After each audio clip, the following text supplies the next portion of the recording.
আপনারা কি গরু মাংস দিয়ে কারকল দিয়ে কোনোদিন খেয়েছেন?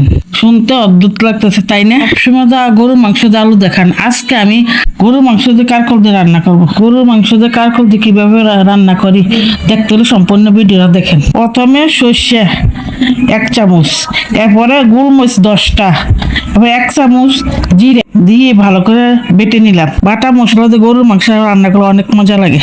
প্রথমে ফ্রাই প্যানে তেল দিলাম, দেওয়ার পরে তেল গরম হওয়ার পরে পেঁয়াজ কুচি দিলাম। পেঁয়াজগুলো লাল লাল হওয়ার পরে এলাচি, দারচিনি, তেজপাতা দিয়ে দিলাম। তারপর রসুন জিরা দিয়ে ভালো করে লাড়া দিলাম। লাড়া শেষ হওয়ার পরে আদা দিলাম, 1 চামচ হলুদ দিলাম, এরপর 1 চামচ মরিচ দিলাম।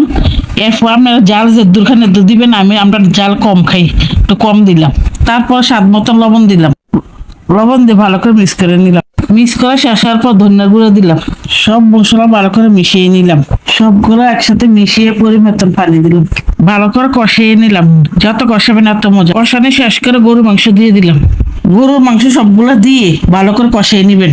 সবগুলো কষিয়ে নিয়ে যত কষাবেন এত মজা। কষাতে কষাতে লাল করে ফেলবেন, যত লাল লাল করবেন এত রান্না করার পর খুব মজা হবে। কষানো শেষ হওয়ার পরে একটু শাহি মশলা দিয়ে দিবেন। শাহি মশলা দিলে গরুর মাংস অনেক টেস্ট লাগে। শাহি মশলা দেওয়ার পরে ঢাকনা দিয়ে গোড়া দিয়ে দিলাম। তারপর 10 মিনিট পরে ঢাকনা খুলে একটু নেড়ে দিলাম। ঢাকনা খোলার পর দেখেন কালারটা অনেক সুন্দর হয়েছে। তারপর কারকল দিয়ে ফেললাম। আপনারা একবার কারকল দিয়ে মাংস দিয়ে রান্না করে খাবেন। কারকল দিয়ে মাংস দিয়ে অনেক মজা হয়। এই তো দেখতে দেখতে আমার রান্নাটা হয়ে গেল। সবাই ভালো থাকবেন, সুস্থ থাকবেন। আল্লাহ হাফেজ।